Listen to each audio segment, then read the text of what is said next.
famosong Mayon Volcano. Nagpakita yung kalahati ng ulo niya.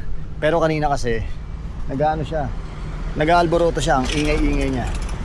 Ayan o. So maganda siya. Kaya lang hindi buong buo. May nakapatong na ulap. Pero napakaganda pa rin niya talaga. Napakaganda niya. So ayun, dinaanan muna natin tong mismo Mayon Volcano dito sa Kamalig. Tapos diretso tayo ng 7-Eleven.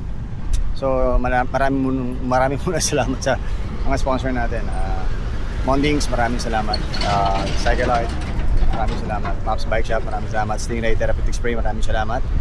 So ito yung part 2 ng Bicol natin. Nakarating na tayo ng Naga before. Ito yung part 2 ng Naga to Sorsogon naman tayo. Right? Kasama natin.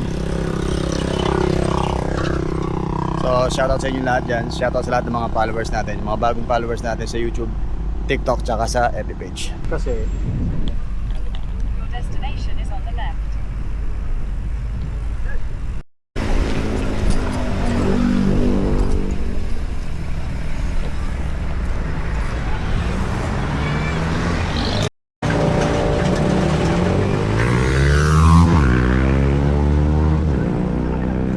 dito na kagad tayo. So mabilis lang to.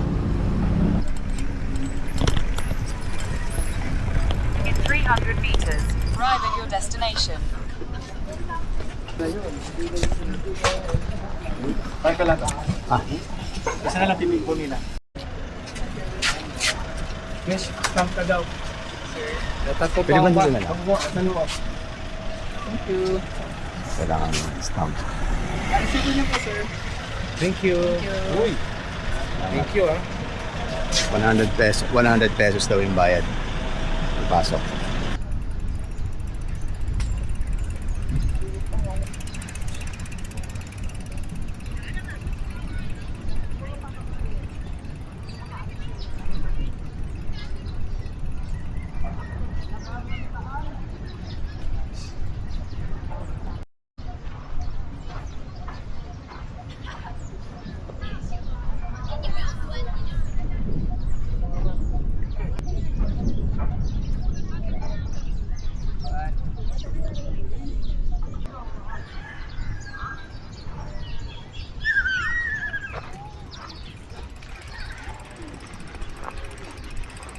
Kailangan lang po.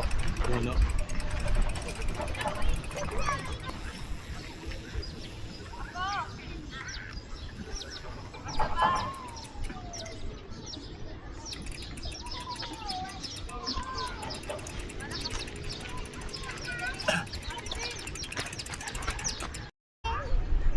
So, ayun na. Tapos na tayo dito. Salvacion ba? Yes. Nuestra Señora de Salvacion, Yata. Si Pates Pedal nga pala. Yeah, guys. So right now we're here at the Cagsawa Ruins in Alabay. Alabang. Hindi nila ako saan tayo. Saan yung Nuestra Señora de Salvacion. Kasi doon yung susunod. Kaya nang dati, pagka nasa isang lugar kang probinsya, kailangan mong bumili ng kanilang mga souvenirs para suporta na rin sa kanila. Diba? Since nangongolekta rin naman ako ng nangongolekta rin naman ako keychain, tsaka rep magnet natin. Papadya Friends. Sir, ano ibig sabihin niya Papadya Friends? Parang Lot and Friends po. Nabutan niyo po ba yung Lot and Friends? Ayun po. Organization po ba yan? Hindi po, mga fans lang po kami ni Papa Jack. Opo. Papadya. Ay, sindata mabakal. Tessa, madali na maumil. Nilabis kami. Paberto silang silya, umil ka ba? Ito na lang. Suli, ano yan? Dara mo na didihan po. Magkano po ito? Ang in-order mo na yan. Sili ice cream mango flavor. Mango flavor. So manghang Number yan. 2. Manghang yan. Level 2 lang. Level 2. Meaning level 2. Level 2 yung anghang. Hindi masyado. Hindi masyado. Level 5 yung manghang na manghang. Manghang. Ito kasi yan. Ito may Uragon may dito ano, eh. may sipa to. Bicolano kasi yan. Nangangabi yan. Hilaw ako, hilaw. Ay! Ang anghang! Ay, grabe ang anghang yan. Meron na. Wala. May ano na. Meron ng Ramdam mo? Talaga. Ikaw, ano sa tingin mong kaya mo kaya yan, Besh? Oo. Talaga. Ano, kamusta? Okay naman, Besh? Okay naman. Wala daw sila dito. Ayoko kasi ng kagsawa eh. Gusto ko yung kag-cobra. Wala daw sila dito na. Bayan. Doon na lang ako, kagsawa. Kagsawa. Pag nakakita ko ng... Pag nakakita ko ng kag-cobra nito, okay. Iba pa pong araw ka ini. Ito na, wate.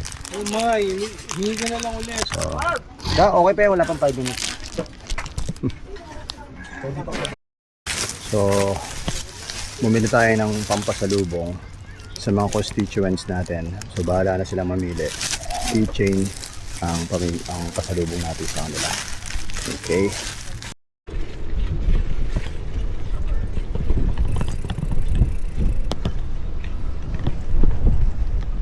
So, ayun. Pero yung, ano bang meron dito, Bes? Bicolano, ano? Bicolano. Ilan taon na yung colonial na yan? Ito yung Spanish colonial yan, mga ganun. So, Mas Legazpi na dito eh. matagal na to, Legazpi. Nandito tayo sa Legazpi. So, Colonial Grill Express. Tingnan natin kung masarap kasi meron akong masarap dito. Kinunot. Tara. So ngayon, nandito kami sa nandito kami ngayon sa, saan man lugar to, Ate Migay? Saan talaga ako sa nasa Bicol, Ano, saan nga sa Bicol? sa Daragat. Okay, nasa Daraga tayo. Dito, pasok kayo dito. Nasa Daraga tayo, kasama natin si Ate Migay tsaka si... Jackie daw. Si Ate... Ang pangalan isa? Check. Jackie. Jackie, Ate Migay. Sino si Migay? Si Migay? Ni. Ikaw si Jackie. Yes. Okay. So kasama natin sila. Nandito tayo ngayon sa Colonial. Anong pangalan ng restaurant? Colonial Grill. First Colonial. So ilan taon na ba yung First Colonial? Ligwak na. Tinan mo, hindi nyo alam. Ligwak So, na ako. actually hindi po talaga sila dito nagtatrabaho. Nahatak ko lang po sila. Ang totoo niyan, mga barker po talaga sila. Mga barker po sila dyan sa labas. Hinatak ko lang po sila. Na po nagtatapos ang ating pag-i-introduce. Maraming salamat. Basta ang bottom line nito, kumain po kayo sa Colonial, masarap daw. Makikita ka, yan ha. Yan, sinaserve na ni ate. Ano yung... Ito po ginataang santol. Ito, Laing. laing. Gataang santol tsaka laing. Salamat. Laing. At ano nga ito, Besh? Ginataang santol. Gataang santol. So, originate talaga yan sa Bicol, Besh. Yes. Ginataang santol.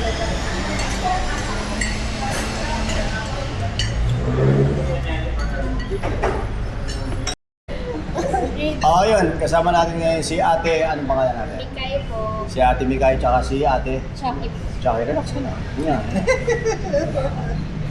Nasaan tayo ngayon ate? Mga ate, nasaan tayo ngayon restaurant? Nasa First Colonial Express po. First Colonial Yes. Express. So, ano ba yung mga specialty rito?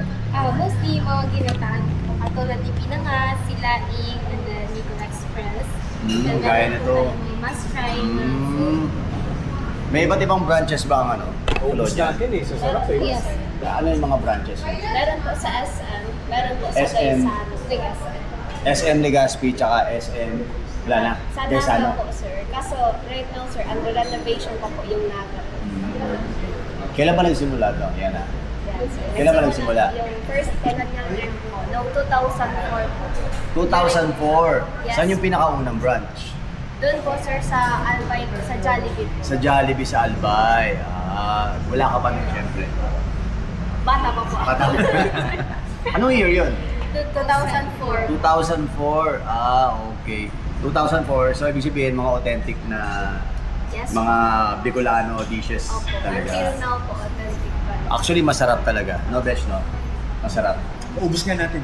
Ang nagsama sa amin dito sa Colonial si Beshi kasi Uragon to eh. Uragon nga ni. Okay. So, affordable ba dito, ate? Kasi syempre, iisipin nila, baka naman mahal yan, syempre. Mahal ba yung mga dishes niya rito? Affordable naman po siya, Affordable sir. naman. Considering po yung ingredients po and yung authenticity po ng pagkain. Sure na po kami na sulit po yung pagkain niyo po dito. Talaga. Gusto ka madaming serving. Ha? Madaming serving. Di nga natin naubos eh. Oo nga. Actually, marami nga yung serving. Oo. Ayun, yun lang. Maraming salamat sa inyo. Invite nyo sila dito. Invite nyo sila. Baka invite nyo sila. Dali, go. Punta mo kayo dito sa Colonial Express sa Daraga po. Malapit na sa UI. Ay, May FB page ba do? Actually, Wala. Meron po. Merong FB First page. Colonial Grill.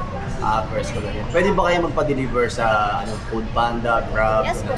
Available po kami sir via Food Panda and Grab po. Ayun, available pala sila. Pwede nyo matikman to. Kung halimbawa nasa Naga kayo, ay, mali. Kung nandito kayo sa Daraga ba? Ano ba to? Daraga. Kung nasa Daraga kayo, tapos nasa Quezon City kayo, pwede kayo magpalalamove tsaka magpa-Food Panda. Mula Quezon City hanggang Daraga, pipick upin nila. Hindi, joke lang. So kung malapit lang kayo dito sa Daraga, Meron sa Manila nito. try nyo. Meron ba? Sa Manila po, yung ice cream po. Creamery po yung Bravery. Yung ice cream, yung yung ice cream lang. Meron pa lang ice cream lang. Yung Colonial Sila Creamery. nagsimula ng city ice cream. Actually po, yung Yung first city ice cream. Colonial po, siya po yung best category po sa panghimagas when it comes to ice cream. Kita nyo, narinig nyo yan. Siya yung first. Yes po. So ayun, tikman nyo. Saan sa Manila yan? Yung Colonial Creamery. Sa Saan SM ba? po, sir. SM. Meron din, dati meron Saan sa SM? Maraming SM eh. SM. Yes, hindi ko naman. North EDSA. Pero dati meron sa may Naiya Terminal 3. Sa Naiya. Okay. So anyway, search nyo lang sa FB kung saan. O kaya i-google nyo na lang kung saan yung may available na Colonial Creamery. Alright. Ate, maraming salamat ha. Nasagot mo yung tanong ko ha. So punta na kayo dito, invite nyo yung mga friends nyo. Masarap yung pagkain dito, invite nyo yung mga. Alright, maraming salamat ate. Thank you. Kasi dito, sarap kasi yung food kasi authentic yung lasa. So, nasa inyo na lang kung gaano ka anghang, kung gaano ka ano. Tapos meron silang soup dito. Sarap. So, ngayon, nasa harapan tayo ng Mayon. Nagbubuga siya ngayon ng laba. Ayan o. Sa bandang kaliwa. Ayan o. Grabe o. So, ngayon papunta kami sa diversion. Sa lodge. Kami alam. Saan ko pupunta. Ito yung diversion road, Daraga, Legazpi. Kitang-kita mo yung Mayon, no? Nagbubuga siya ng lava. Maliliit na lava sa paligid niya. Ano naman. After ito, pahinga na. Tapos bukas, diretso ng Sorsogon City. At ayun na. Ayun na. Naka-lodge na tayo dito. Actually, itong lodge natin na to, very basic lang siya, pero may hot water siya. Tapos, narito, flexible, napakalaki ng room. Kung 4 kayo, 3 kayo, tapos may aircon, mga bike nyo, lahat pupunta rito sa Bicol, Legazpi, luwag may dining, may ref, diba? So ito pa, bunk bed yan. Ano pala yan? Foldable. Foldable ba tawag doon? Yan. Tapos, towel, kumot, unan, extension. Diba? So, kung gusto nyo mag-book, pa-flash ko rito sa screen yung accommodation namin. Then, mag-PM kayo bago kayo pumunta para, kasi laging ano to eh, puno. So, kasi napakamura nito, promise. Kayang-kaya ng budget nyo. Ang mahalaga lang naman, tutulugan, tapos maluwag, tapos may aircon, di ba? May wifi. Okay, ayun, may wifi. Right?